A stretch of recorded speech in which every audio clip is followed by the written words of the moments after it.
All right. So welcome everyone.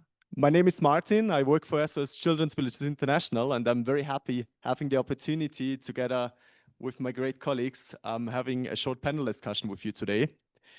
So I'm very honored having the pleasure to basically moderate one of the main discussions on the youth stream of this conference.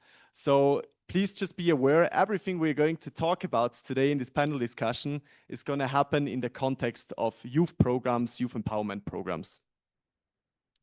Before I'm getting started, and actually would like to hand over to each one of my colleagues here on the stage with a brief introduction, I wanted to tell you what we are talking about. So I want to set the frame a little bit with all of you. So the panel actually has two focus areas. So this is very important to be aware of, because you will realize that we are going to transition from a first section in the panel to a second one. And in the first section, we want to explore together with the panelists, but also with you in the audience. We're not so many people, so we can keep it very interactive, yeah? On how the NGO, the humanitarian, the development world can effectively co-create digital solutions, not only for young people, but together with young people. So it's very important. This co-creation aspect is going to be a core focus today. And second of all, we would also like to learn and explore how programs that are co-shaped together with the young people can be more effective in actually leading to stronger outcomes, especially supporting young people transitioning to sustainable livelihoods and economic independence. So, and in order to explore these questions, we actually also have two youth participants with us on the stage. So Sheila and Jacinta, I just want to highlight, it's also one important aspect of this panel discussion today. So we are not going to talk about which solutions we have to create for the young people, but actually Sheila and Jacinta, you're very much in the core of this panel discussion to tell us on what we should do better and how we should actually do the things for other young people. All right, and then finally, we know there are many sessions in this conference happening and it can be a bit tiring attending all of them. So we want to make sure that no one is falling asleep and we have your full attention. So for that, if you don't mind, or I can actually do it myself, I just realized, move with the slides. We have a Mentimeter poll that is going to support this discussion. So we kindly invite you, all of you now already, to take out your smartphones or the laptops or whatever device and log into this Mentimeter poll. If the QR code doesn't work, you can also just put www.menti.com and insert the code. All right, so before all of you are going to introduce yourself, I'm also going to ask the technical teams to already put up the first question on the Mentimeter. So please, all of you, get started already giving an answer to the first question that we would like to explore with you. So let's wait a second until it shows up on the screen. And we actually want to know from you, when designing your organization's last digital solution for young people or program for young people, if it's not necessarily a digital solution, how meaningfully did you engage young people into the design process? And you have essentially 4 answer options there. Good. So please take your time, answer to the questions, and I would like to hand over to each one of you for a short introduction. So Yusuf, do you want to go first? Sure. Thanks, Martin.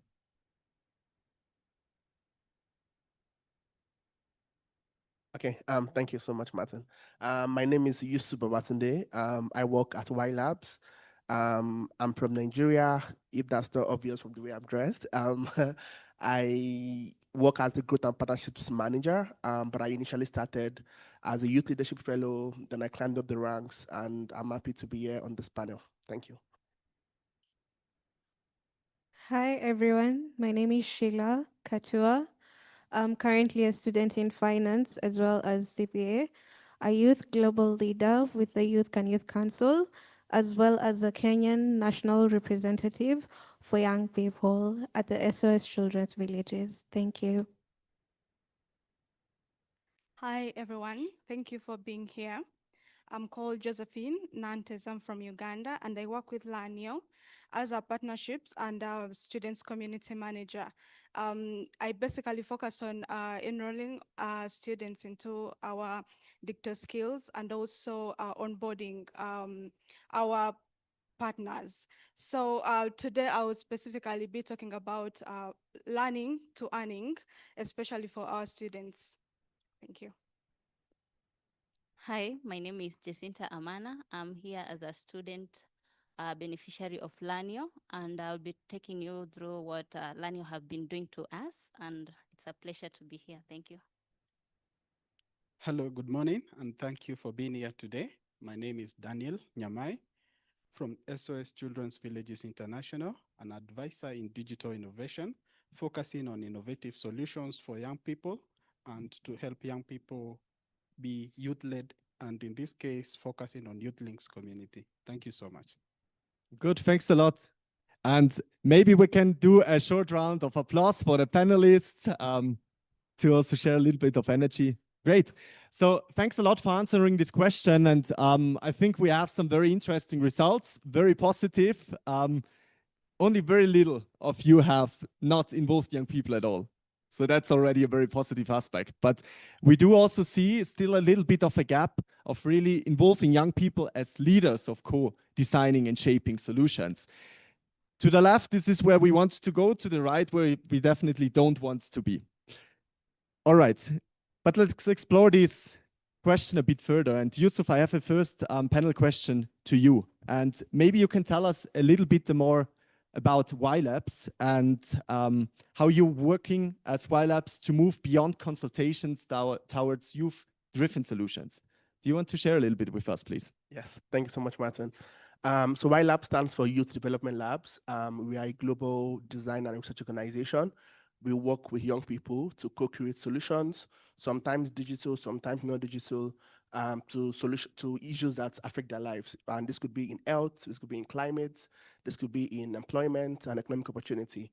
And at YLabs, our sort of vision is a world where young people have the power to design a better future for themselves. And our methodology is basically youth co-design, or which we call youth-driven design. And basically what this means is that young people, their voices and their perspectives sort of drives the decision of programs, of solutions, of interventions. So we don't go with them with a solution or an intervention and then tell them to sort of validate or give feedback. That to us isn't what co-design means. What we do basically is, so let's say we identify a problem, let's say in mental health in a rural community in Kenya, for instance. We would then recruit young people, train them as researchers, as designers.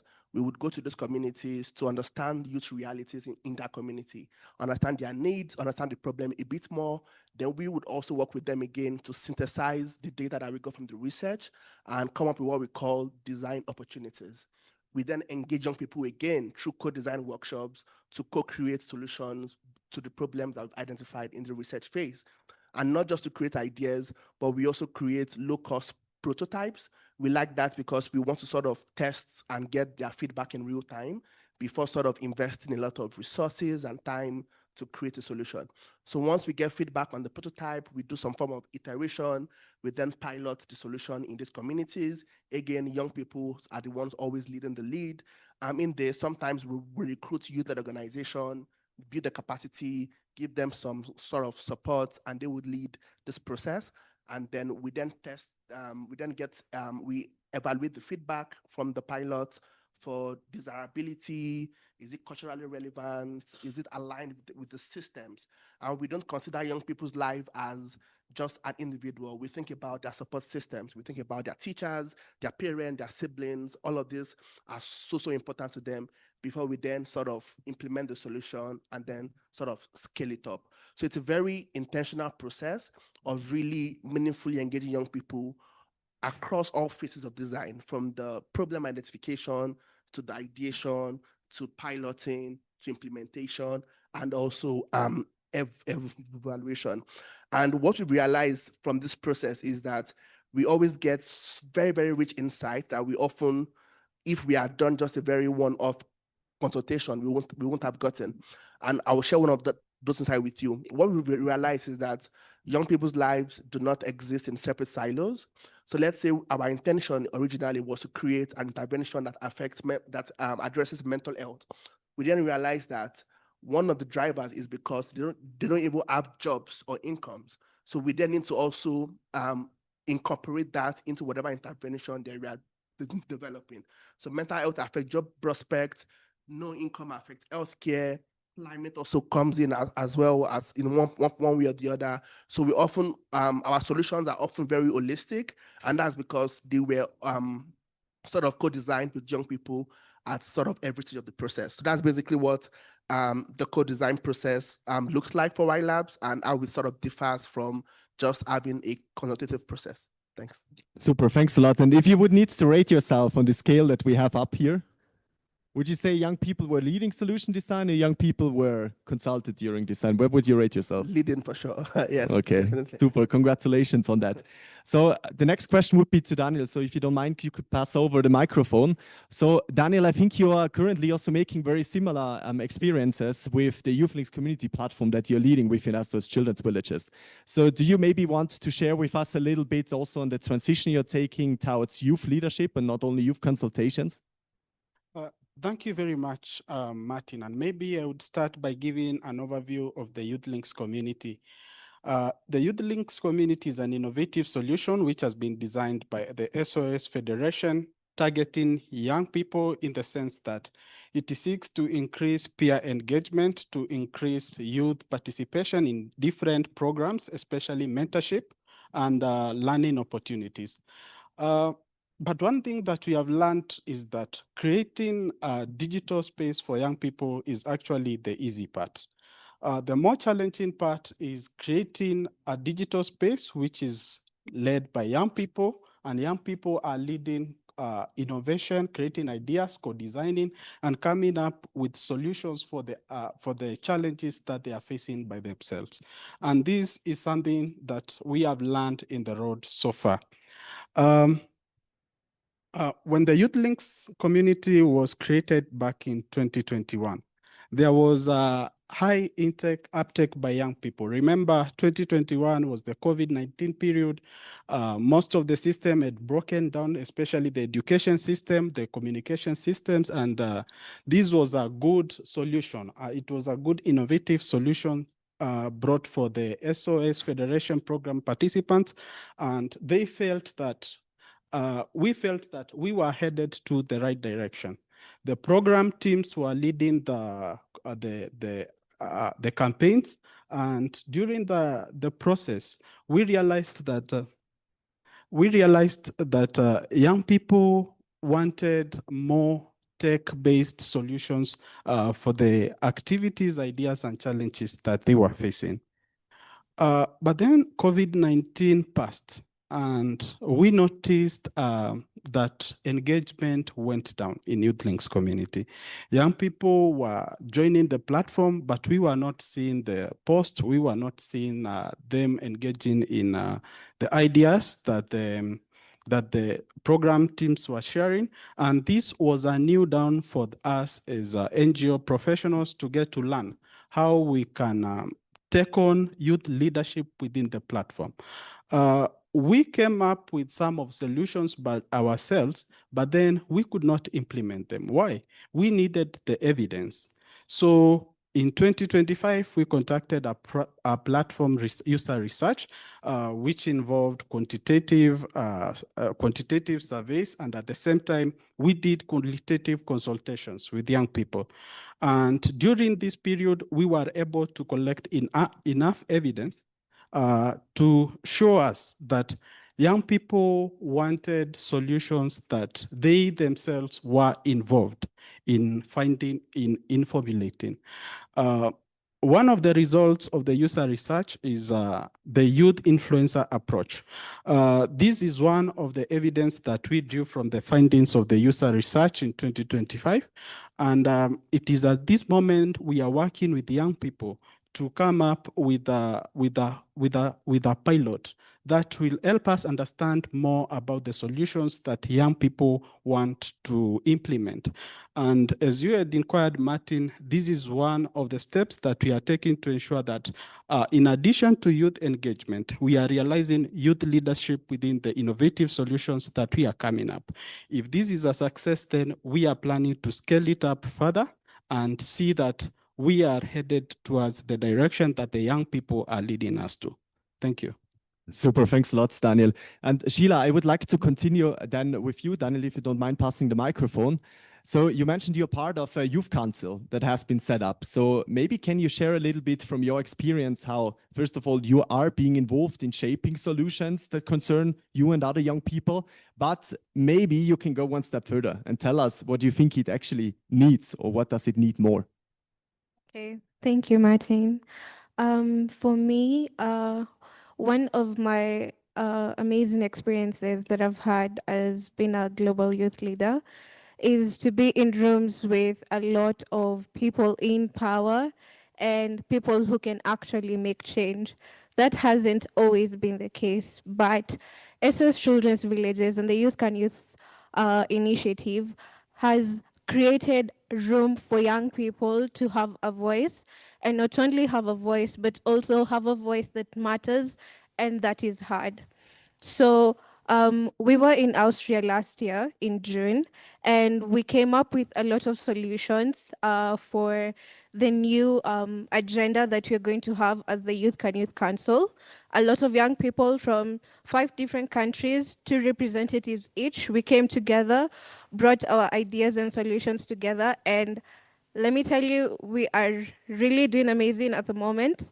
We just had a meeting last weekend, and it was basically about how the Mexican team had a meeting that is very innovative for their country and had not happened in a while. And something that I would really recommend or just say that is needed more in these rooms is the voice, the opportunity to actually speak up, and for everyone to understand that we're coming from a youth perspective and that our voice has very many ideas, and innovative ideas at that, very profitable as well. And we are just beginning our youth, and we still have so many ideas. So having to the opportunity to create the room for such ideas to be embraced, and for young people to be given the warmth embrace of being able to speak out for themselves and what really matters for them.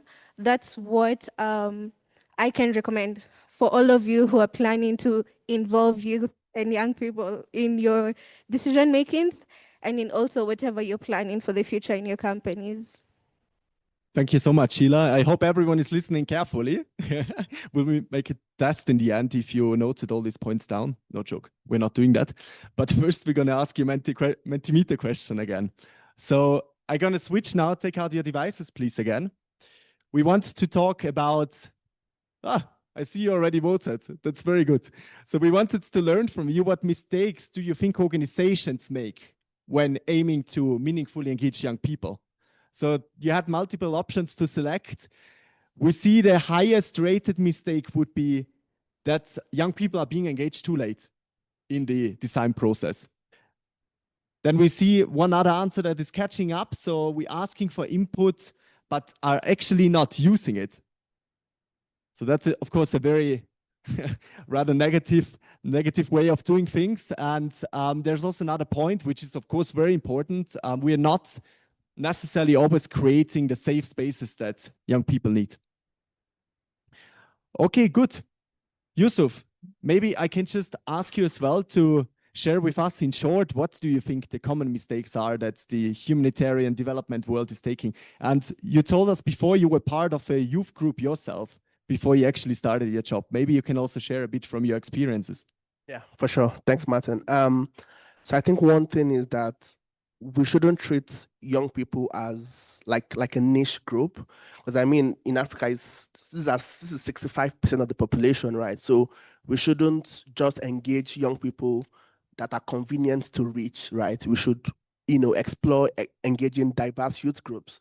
Look out for out of school youth, look out for young people living with disabilities, look out for young people from poor backgrounds. That is only when you can get very, very rich perspectives from very diverse youth groups that could inform your programming. And the second one is, which is what Martin just said, is the idea is not for young people to be left alone, right? They need like a lot of support from adult researchers, adult program implementers and whatnot. So initially when I started at Y Labs, I started from what they call the Youth Leadership Cohort. It's an annual cohort of young people where you get trained over the course of 12 months, but you also get sort of paired with a mentor in the organization, and you also get assigned to a project, right? And so as that was going, I sort of realized that what we were doing at Y Labs was very, very unique and different that I hadn't really seen elsewhere. And so a lot of places I've worked before, they often throw the word co-creation out as like a buzzword, right? We co-create with young people, but what does that really mean in practice, right? And so I attended a conference 2 years ago in Munich. It was a conference by the International AIDS Society. I ran a workshop on youth ideation. Then I realized that the WHO office in Geneva was just like a 5-hour drive from there. So I reached out to one of my mentors. I was like, you know what, is it possible I get a meeting at the WHO office? I have an idea to pitch. And she was like, sure, let me send you an email. So person sent an email, copied me, and I got a 1-hour slot. And I also went together with my friend. So we went to the WHO office, we met with the leadership team, and we were like, we need an operational resource on youth co-creation, what this means in practice. And they were like, sure, we are happy for you to lead it. And we said, not just to lead it, but we need a lot of support from you, both as an organization and as an adult, right? And so over the course of 12 months, we had meetings, we engaged stakeholders, and we were actually able to create a resource now on youth co-creation in health and health research, which is now published and now on the WHO website. So one of the mistakes is that young people should not be left alone, but they should really be supported along the process via mentorship and through adult. And the other one, which is something that came up here, is not creating safe spaces. As Y Labs, before any program or any co-design sessions, every staff members are required to take a training on safeguarding, because young people are, it's easy to sort of, we have some form of privilege and power when we go to these communities. So we need to also often be very conscious about that. So we need to also ensure that they're not being exploited, their ideas are being treated fairly, they are being compensated equally. So safeguarding is super important. You need to ensure that you do not pose any risk or any harm to young people, and they feel confident and they trust that whatever they're saying with you would actually inform something and would be used to better their lives. So safeguarding is very important. Getting enough support from adults, and also ensuring that you don't treat young people as a niche group. You engage diverse youth groups along the way. Thank you. Super. Thank you so much. I think this was the great first part of the panel. I would like to make a little transition now, because as mentioned before, we also want to talk a little bit about livelihoods. So maybe just a short summary. What I'm taking away here is that the direction that we would like to move is that we are not just inviting young people to join a workshop, ask them for some feedback, or maybe validating a solution when we have already created it, but it's really about shifting power. So giving the young people real influence, ownership over solutions. But meanwhile, Yusuf, like you said, don't forget, we also still need to keep supporting them, but we should ask them what they need and not imply whatever support is needed. So what does all of this now mean in matter of moving beyond the design process of a solution, implementing it, but really empowering young people to, after participating in programs, taking charge of their own lives? So we would like to now move ahead with this panel discussion and see how young people, while participating, leading solutions, can really profit and create livelihoods for themselves out of the skills, these experiences, etc., that they have gained. And for that, I would have a next question to you, Josephine. So maybe you can tell us a little bit about the work you're doing together with Learnio, And also you could let us know how you're shaping your program together with and for the young people, and how you think it really enables young people to be empowered also for livelihoods after participating. Okay, thank you, Martin. Lanyo is a Norway-based company that aims at equipping students or the youth with digital skills, especially in developing countries. And this helps our youth or our talent that we have to actually meet opportunities.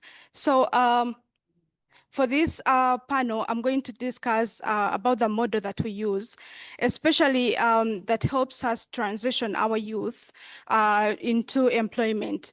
And I'm going to focus on this because we have seen that we provide digital skills to the youth, but they actually, most of the institutions stop there, but they need to transition also into employment, which helps them earn something. So in the preparation phase, every phase is important that we use at Lanyo just to get to the results that we need. So once in the preparation phase, we have identified a partner or a partner has identified Lanyo.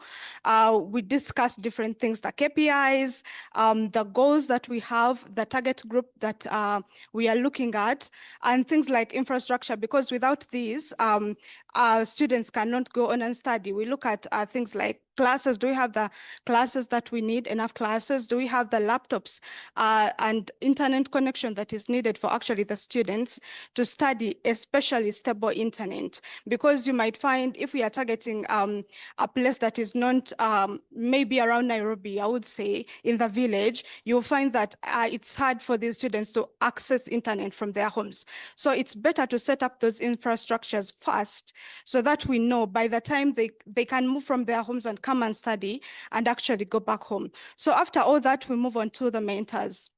This is very important because we need our mentors to be able to deliver the courses that we have very well. So it's either the partners to provide us the mentors, or as Lanyo, we have a model where students actually transition into being mentors. So if we are going in a country that has students before, they can actually opt up to become mentors. So we transition, once we get mentors, we transition them into the mentor training course. This course is to ensure that these mentors are able to actually deliver the curriculum that is set for the students, and also be able to support students, because you might find a mentor in a class, but they just come and deliver.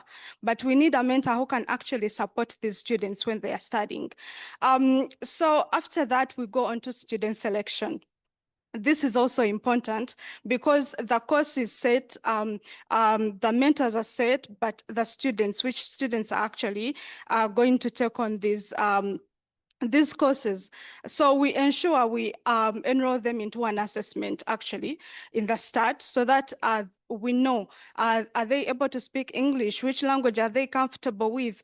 Are they able to, do they have the basic computer skills that they can navigate the courses that we have that are online? So once all that is confirmed, if we have students that have performed maybe 85 and above, we move on to, we move them and transition them and enroll them into the digital skill. This could be digital marketing, it could be web development, graphic design. We have so much more, but those are the three major that we look at.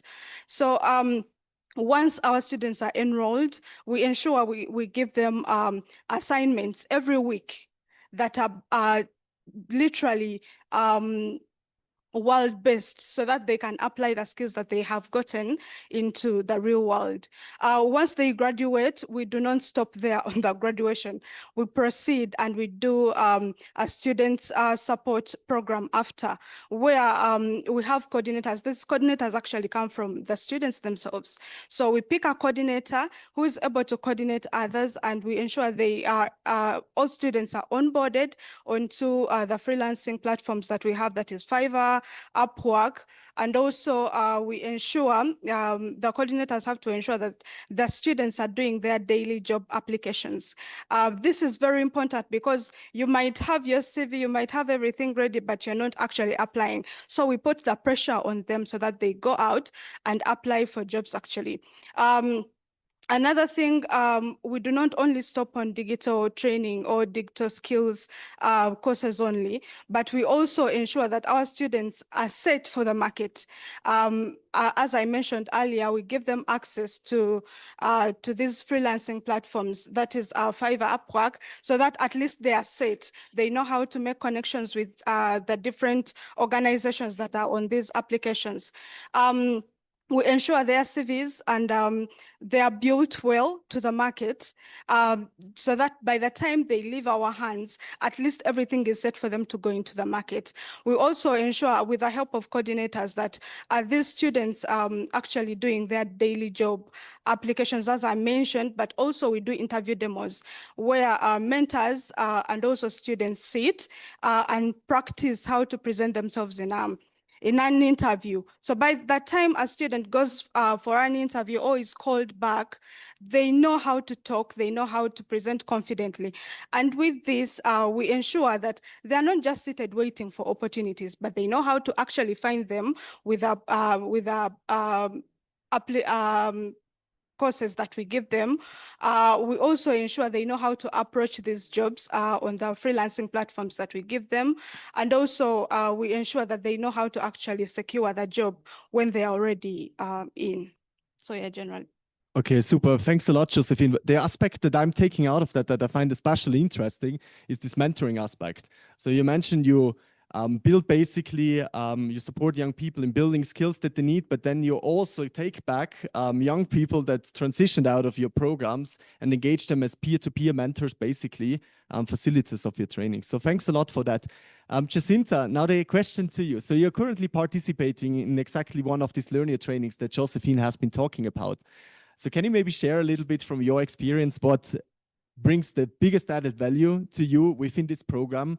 What do you think empowers you the most, not only during the training, but also going and looking beyond the trainings? Okay, thank you, Martin. So maybe I should take the approach of how Josephine has started. So, okay, for the context, I come from Masai Mara. It's in an interior area in Narok County. So you find that accessing network and the digital training that they are providing is really hard. So as Josephine has said, they have to look for the partner. So in this case, the partner is a Human Practice Foundation, where they created a hub where young ladies from the Maasai community, where you find like for the Maasai community, girls are not, their voice are not heard. So they are there to provide a guidance on what to do in terms of the job market and all that. So they, after finding the partner, they have provided the hub, they have provided the laptops, the internet access is there, then what next? So that's where the Lanio comes in. So for the Lanio, we have been doing the digital marketing and graphic design lessons, which this is the 4th month. And we are still going now. That digital marketing and graphic design is all of us are doing, and then after that, everyone has to choose a path on what are your strengths? Is it digital marketing? Is it graphic design? What are you best in? So, and then in terms of mentorship, we have the trainers from now the Human Practice Foundation, where they are able to look at what is working and what is not working. If we have like a challenge, they contact the Lanio people and we have a weekly meeting with them to guide us and give us mentorship on what to do. So how are the skills helping us? Currently, we have been doing volunteering in the community. We have been going out to the businesses, looking for the market gap, what is working for them and what is not working for them. And in terms of digital marketing, we have been able to create a social media account for them.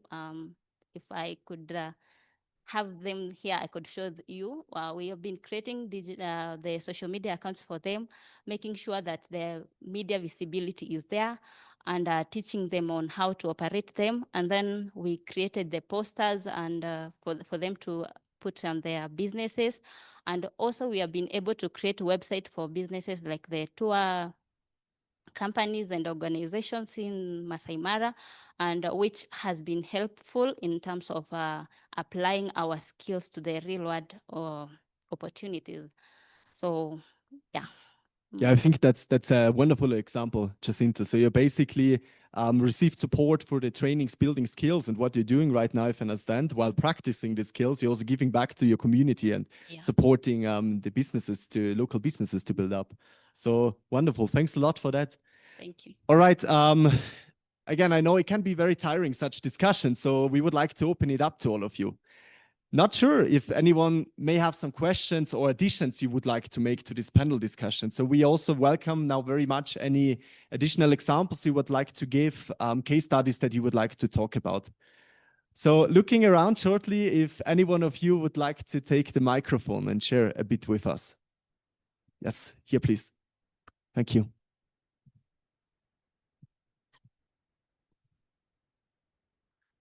Hi, everyone. My name is Mary. I'm from CRS Rwanda, and my role at CRS Rwanda is around economic growth and access to finance for youth.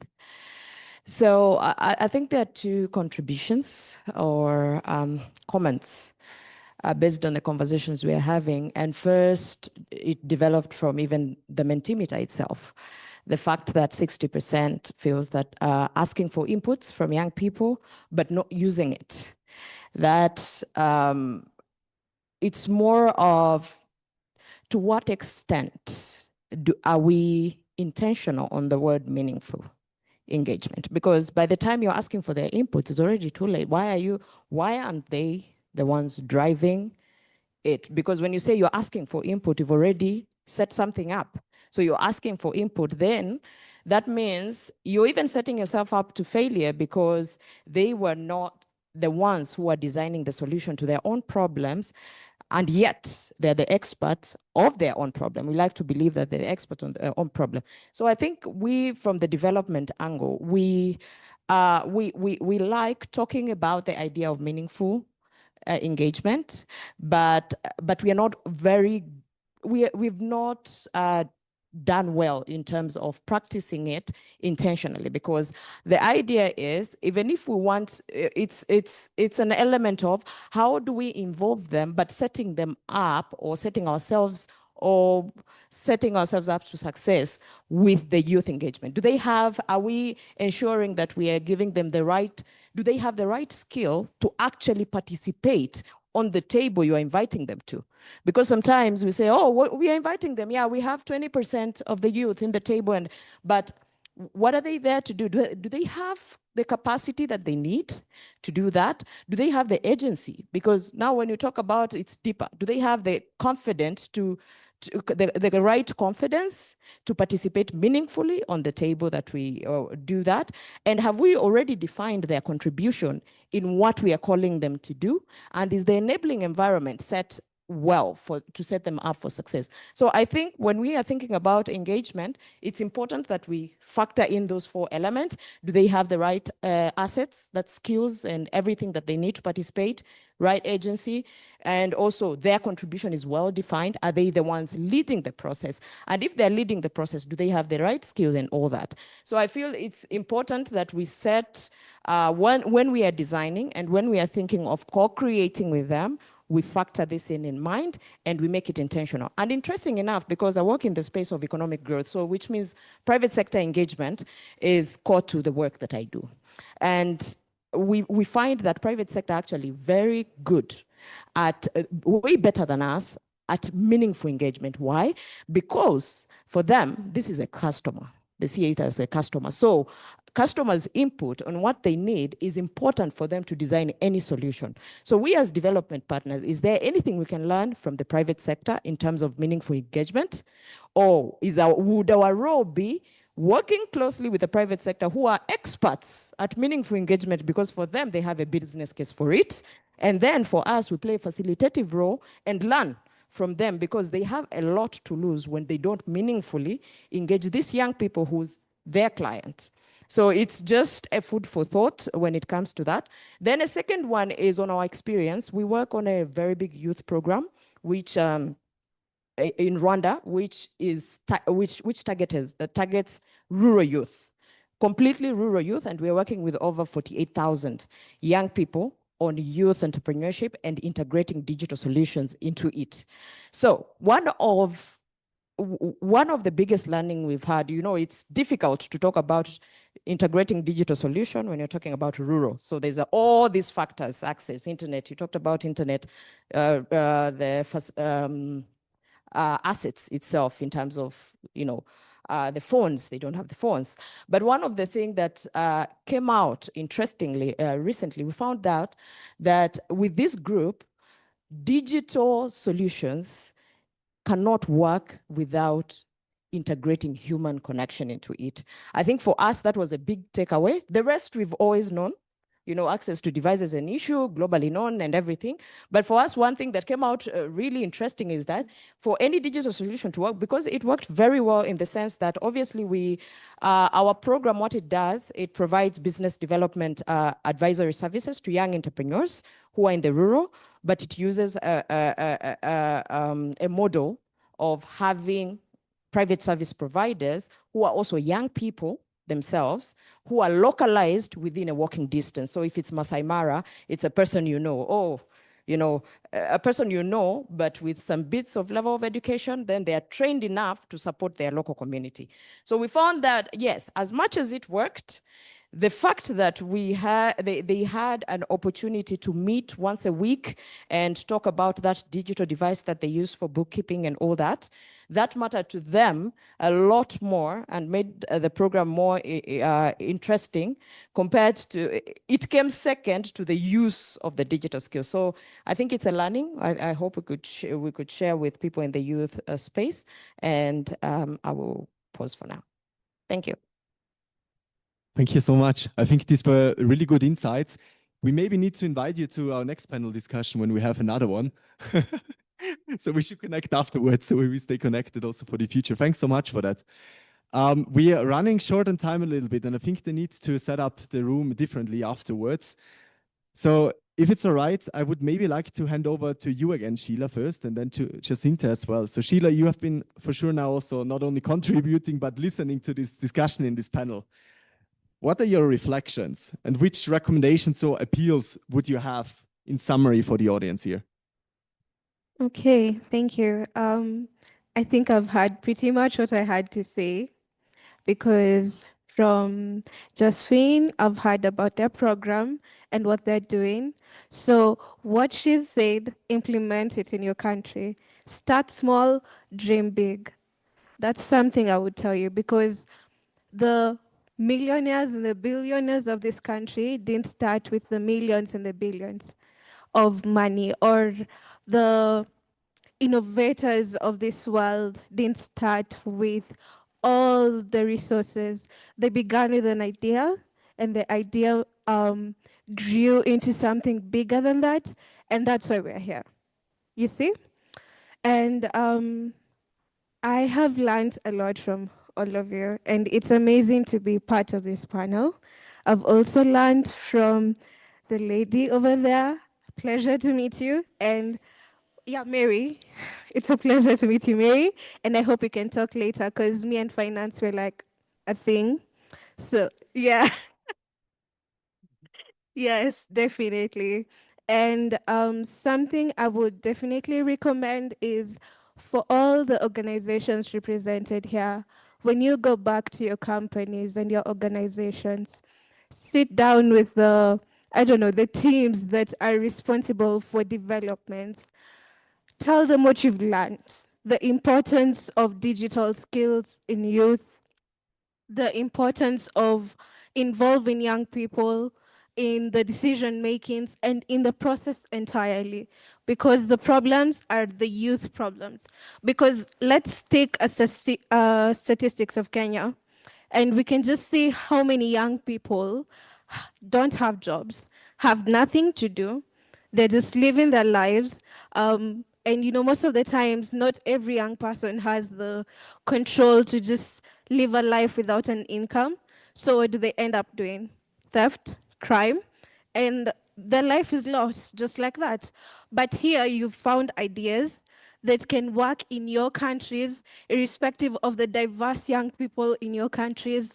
So please, please, please, when you go back, kindly sit down with the development teams and the project managers of young people and do a difference.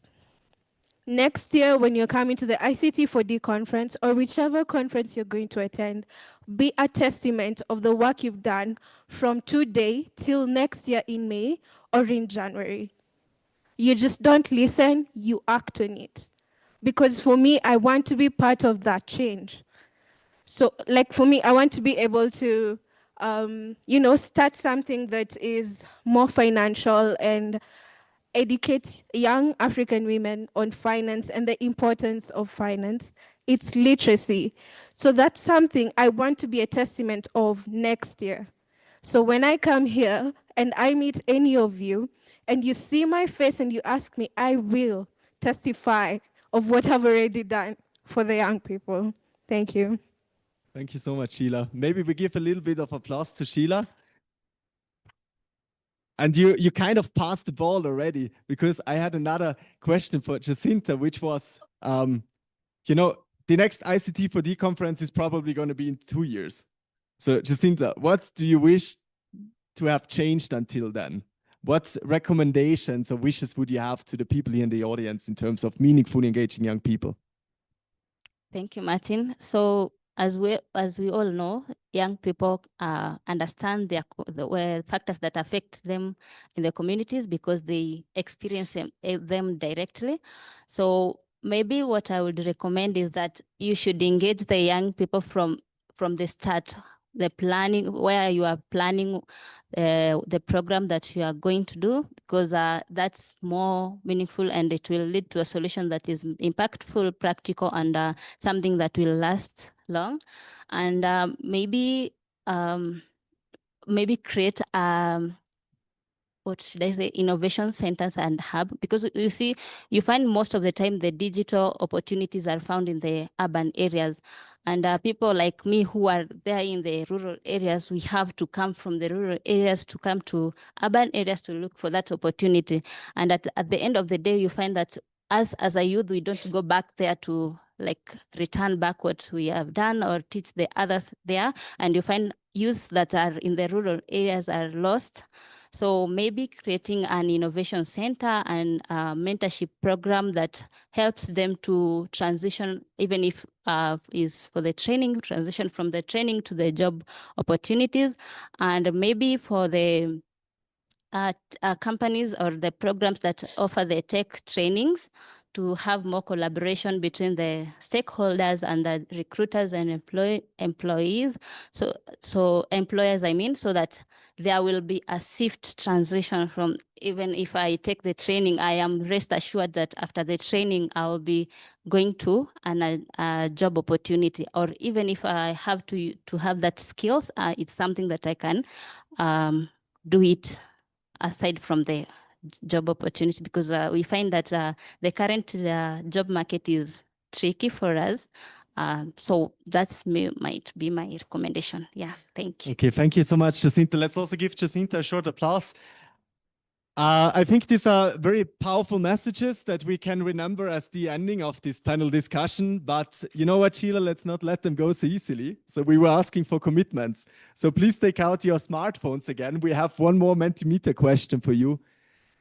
Maybe some of you responded already. Great. We can see that now. So we would like to hear from you. What is one concrete thing that you will do differently when you get home after this conference in terms of meaningfully engaging young people? We're going to display this now while we are going to leave the room. So feel free to add your contributions to it, read through them afterwards. With that, though, we want to thank you for joining this panel discussion today, and looking forward of exchanging with you, of course, then in the breaks and during the next session. So thank you very much. Goodbye.